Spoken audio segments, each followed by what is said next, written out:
नमस्कार विद्यार्थियों, मैं रीना शर्मा एक बार आपका पुनः स्वागत करती हूँ मेरे YouTube चैनल रीना शर्मा जी की स्टडी बेसिक में। बेटा, आज मैं यहाँ आपके लिए वाच्य के कुछ उदाहरण लेके आई हूँ, प्रैक्टिस सेट लेके आई हूँ, क्योंकि आपके एग्ज़ाम है वो बिल्कुल नियर बाई है, बहुत पास आ गए हैं एग्ज़ाम और आप सब तैयारी में जुटे हुए होंगे। तो इसके एग्जाम्पल्स हम देखते हैं। देखिए, जैसे फर्स्ट है हमारा, जैसे उनके सामने कौन बोलेगा। ये मेरा सेंटेंस है, उनके सामने कौन बोलेगा। तो यहाँ सिंपल ही बात हो रही है, ठीक है ना। तो यहाँ पे मेरा कर्तृवाच्य होगा। आंसर आपके दिमाग में आ जाने चाहिए, है ना। दूसरा देखिए, मैं समय की पाबंदी पर निबंध लिखा। मैंने समय की पाबंदी पर निबंध लिखा। तो कर्ता खुद कार्य के विषय में बता रहा है ना, कि मैंने निबंध लिखा है। तो यहाँ पे होगा आपका कर्तृवाच्य। नेक्स्ट देखिए, दादाजी के द्वारा हमें पुस्तक दी गई। क्या दी गई? पुस्तक दी गई। उत्तर आ रहा है कैसे, हमने पहले भी सीखा है। कैसे हम देखेंगे कि इसमें कर्मवाच्य है, भाववाच्य है या कर्तृवाच्य। तो यहाँ देखिए, आप के द्वारा आया है। अब आप के द्वारा से ये नहीं कह सकते कि मैम इसमें कर्मवाच्य ही होगा या इसमें भाव ही होगा। नहीं, इसकी सबसे अच्छी पहचान क्या होती है कि हम यहाँ जो क्रिया दी गई है सेंटेंस में, उस क्रिया से हम प्रश्न पूछेंगे क्या और किसको का। अगर हमारी क्रिया में कर्म है तो हमारा कर्मवाच्य, और कर्म नहीं है क्या किसको का उत्तर हमें क्रिया नहीं दे रही है, तो हमारा भाववाच्य होगा। तो दादाजी के द्वारा हमें पुस्तक दी गई। क्या दी गई? पुस्तक दी गई।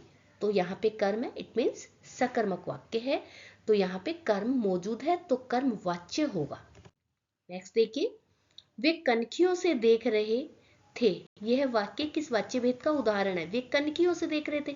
डायरेक्ट कर्ता की बात हो रही है यहाँ पर। कैसे, किस प्रकार से देख रहे हैं? तो डायरेक्ट कर्ता कैसे देख रहा है? कनखियों से देख रहा है, तो कर्तृवाच्य होगा।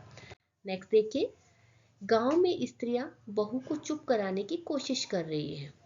तो गांव की स्त्रियां, यहाँ पे डायरेक्ट बात कर्ता की हो रही है। नेक्स्ट देखिए, वह चल नहीं सकता।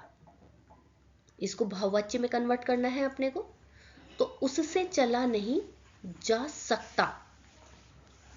सक धातु को कभी कन्वर्ट नहीं करना है, ठीक है। उससे चला नहीं जा सकता, ये हाँ बेटा एक ऑप्शन आया नहीं है। उससे चला नहीं जाता नहीं, उससे चला नहीं जा सकता होगा, ठीक है। नेक्स्ट देखिए आप, क्योंकि मैंने आपको क्लास में भी बताया है सक धातु को सक में ही यूज करना है।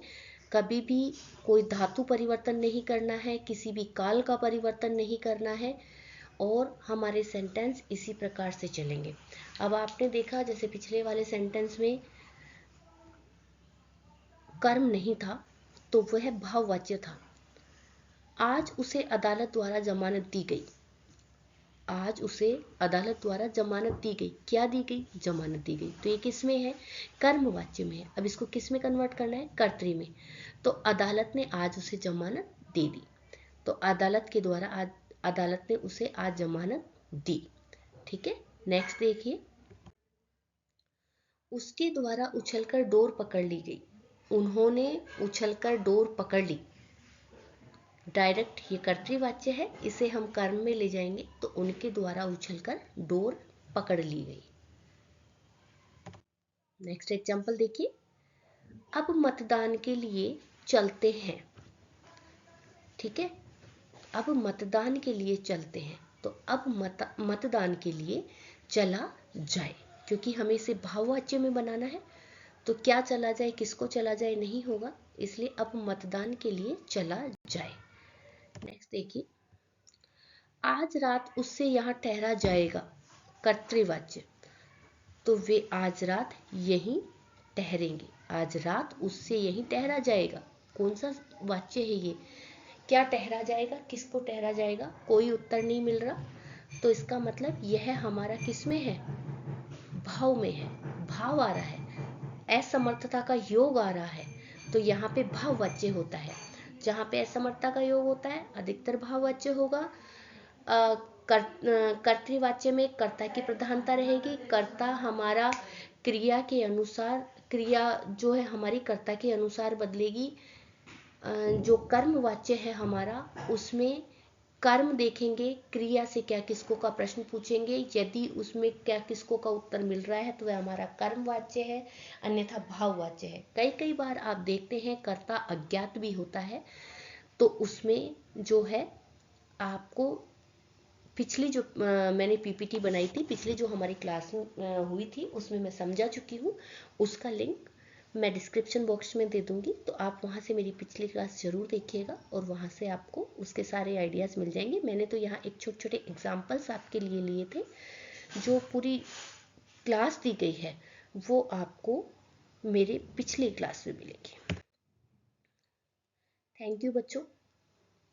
और अगर आपको कोई भी और प्रॉब्लम आ रही है, आप कुछ और पूछना चाहते हैं, तो मेरे टेलीग्राम लिंक पर जा कर के आप वहाँ पे मुझसे डायरेक्ट जुड़ सकते हैं।